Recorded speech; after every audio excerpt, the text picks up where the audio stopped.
تم کہاں رہتے دل پاکستان دل پاکستان جان جان ترکی دل پاکستان جان جان ترکی ہے واللہ.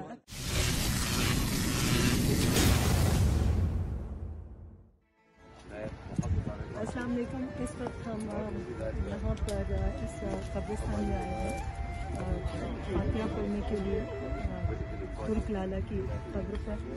اور یہاں پر اس وقت یہاں کے جو لوکل لوگ ہیں وہ بھی ہیں.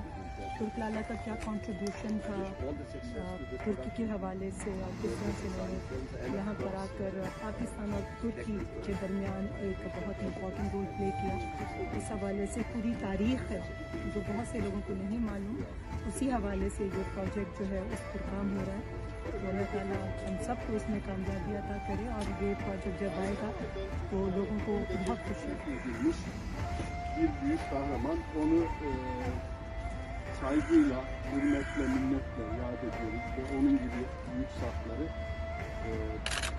Pakistanlı dostlarımız, Pakistanlı oyuncular, Doktor Kaşif Bey, Adnan Sıddıki Bey ve Humayun Bey, Hüma Han ve Sadiye Han, Doktor Cüneyt Bey ile beraber ziyarete geldik.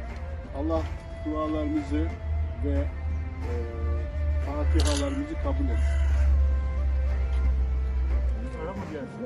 Lan. Hagia Sophia. Yeah. Did you hear the most important one? Did you hear from the TV? It was a church. Yeah. Then converted into a museum. Now it is used as a mosque. So just hearing information that's because in the summer, before the